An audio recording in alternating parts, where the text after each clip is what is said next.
വർഷം 2005. കോട്ടയത്തെയും എറണാകുളത്തെയും വിവിധ ധനകാര്യ സ്ഥാപനങ്ങളിൽ മുക്കുപണ്ടം പണയം വെച്ച് മുങ്ങുന്നതായിരുന്നു പെരുമ്പായിക്കാട് സ്വദേശി സുധീറിന്റെ തട്ടിപ്പ് രീതി. ഇടയ്ക്കൊരിക്കൽ പിടിവീണെങ്കിലും ജാമ്യത്തിലിറങ്ങി വീണ്ടും മുങ്ങി. നീണ്ട 20 വർഷം പല ജില്ലകളിലായി സുധീർ ഒളിവിൽ കഴിഞ്ഞു. ഇതിനിടയിലാണ് അത് സംഭവിക്കുന്നത്. കുമാരനല്ലൂർ ദേവിവിലാസം ഹയർ സെക്കൻഡറി സ്കൂളിൽ 1989 ബാച്ചിലെ SSLC വിദ്യാർത്ഥികളുടെ പൂർവ്വ വിദ്യാർത്ഥി സംഗമം. 20 വർഷങ്ങൾക്ക് മുൻപ് മുങ്ങിയ സുധീർ നൊസ്റ്റാൾജിയയുമായി സ്കൂളിൽ പൊങ്ങി.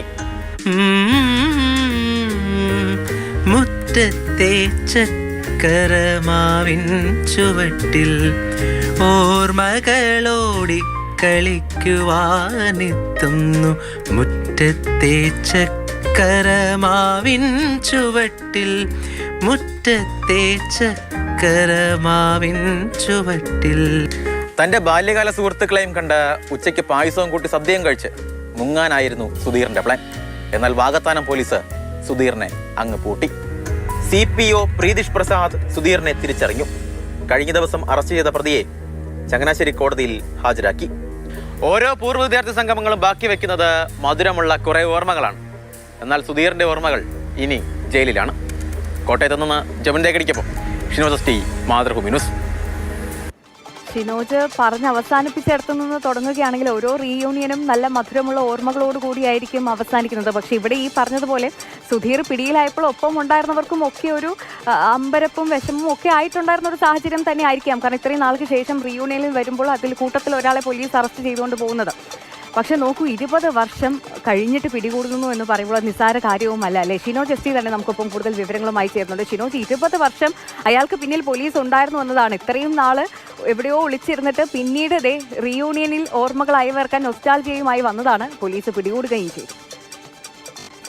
നമ്മളെയൊക്കെ സംബന്ധിച്ച് 10ാം ക്ലാസ്സിലെ ജീവിതം എന്ന് പറയുന്നത് അതേറെ പ്രധാനപ്പെട്ടതാണ്. പ്രത്യേകിച്ച് 10ാം ക്ലാസ്സിലെ സുഹൃത്തുക്കൾ, 10ാം ക്ലാസ്സിലെ ഓർമ്മകൾ, അങ്ങനെ പലതും പലപ്പോഴും ഇപ്പോഴൊക്കെ ആലോചിക്കുന്ന സമയത്ത് വളരെയധികം നൊസ്റ്റാൾജി നൽകുന്ന പല കാര്യങ്ങളും ഈ 10ാം ക്ലാസ്സിനെ സംബന്ധിച്ചുണ്ട്. അങ്ങനെ ഒരു നൊസ്റ്റാൾജിയാണ് ഈ സുധീറിനെയും ഇപ്പോൾ ജയിലിലാക്കിയിരിക്കുന്നത്. എന്തായാലും 20 വർഷങ്ങൾക്ക് മുൻപ് മുക്കുപണ്ടം പണയം വെച്ച് കോട്ടയത്ത് നിന്ന് മുങ്ങിയ ആളാണ്. പിന്നീട് പല ഭാഗങ്ങളിൽ, പ്രത്യേകിച്ച് പാലക്കാട്, തിരുവനന്തപുരം, അങ്ങനെ പലയിടങ്ങളിൽ, കേരളത്തിൻ്റെ പല ജില്ലകളിലൊക്കെ തന്നെ പല പേരുകളിലൊക്കെ തന്നെ ഒളിവിൽ താമസിച്ചു. അങ്ങനെ ഈ ഇത്തരത്തിൽ ഒരു പൂർവ്വ വിദ്യാർത്ഥി സംഗമം നടക്കാൻ പോകുന്നു. അതായത് കുമാരനല്ലൂർ ദേവിവിലാസം സ്കൂളിലെ 10ാം ക്ലാസ് 1989 ബാച്ചിലെ 10ാം ക്ലാസ് വിദ്യാർത്ഥികളുടെ ഒരു പൂർവ്വ വിദ്യാർത്ഥി സംഗമം നടക്കാൻ പോകുന്നത് എങ്ങനെയോ അറിഞ്ഞു. പക്ഷേ ഇന്നത്തെ കാലമാണ്, വാട്സപ്പൊക്കെ വളരെ സജീവമായിട്ടുള്ള കാലമാണ്. അങ്ങനെ വാട്സപ്പ് ഗ്രൂപ്പുകൾ വഴി എങ്ങനെയൊക്കെ അറിഞ്ഞിട്ടാകണം നമ്മുടെ സുധീറും ഇതെല്ലാം അറിഞ്ഞ് പൂർവ്വ വിദ്യാർത്ഥി സംഗമത്തിന് വരികയാണ്. ഈ പൂർവ്വ വിദ്യാർത്ഥി സംഗമത്തിന് ഇവിടെ എത്തി എന്നറിഞ്ഞ് വാകത്താനം പോലീസും സുധീറിനെ തേടി ഉണ്ടായിരുന്നു. തുടർന്ന് ഈ പൂർവ്വ വിദ്യാർത്ഥി സംഗമം കഴിഞ്ഞ് നേരെ സുധീർ പോകുന്നത് ആശുപത്രിയിലാണ്. ചില ചികിത്സകളുമായി ബന്ധപ്പെട്ട ആശുപത്രിയിൽ പോകുന്നു. അതിനുശേഷം പോലീസ് അയാളെ കസ്റ്റഡിയിൽ എടുക്കുകയായിരുന്നു. എന്തായാലും ഇത്തരത്തിൽ മുങ്ങി നടക്കുന്ന ആളുകൾ, പ്രത്യേകിച്ച് എന്തെങ്കിലുമൊക്കെ കുറ്റകൃത്യങ്ങളൊക്കെ ചെയ്ത് മുങ്ങി നടക്കുന്ന ആളുകളാണ് പറയാനുള്ളത്. ഇത്തരത്തിൽ പൂർവ്വ വിദ്യാർത്ഥി സംഗമങ്ങളൊക്കെ തന്നെ ഒഴിവാക്കുന്നതാണ് നല്ലത്. കാരണം അതെ, അതാണ് കേട്ടോ. ചിലപ്പോൾ 20 വർഷം കഴിഞ്ഞപ്പോൾ ഇതൊക്കെ മറന്നിട്ടുണ്ടാവുമെന്നും സുധീർ വിചാരിച്ചൊന്നും അറിയില്ല അല്ലേ? എന്തായാലും പിടി വീണിട്ടുണ്ട്. 20 വർഷങ്ങൾക്ക് ശേഷമാണ്.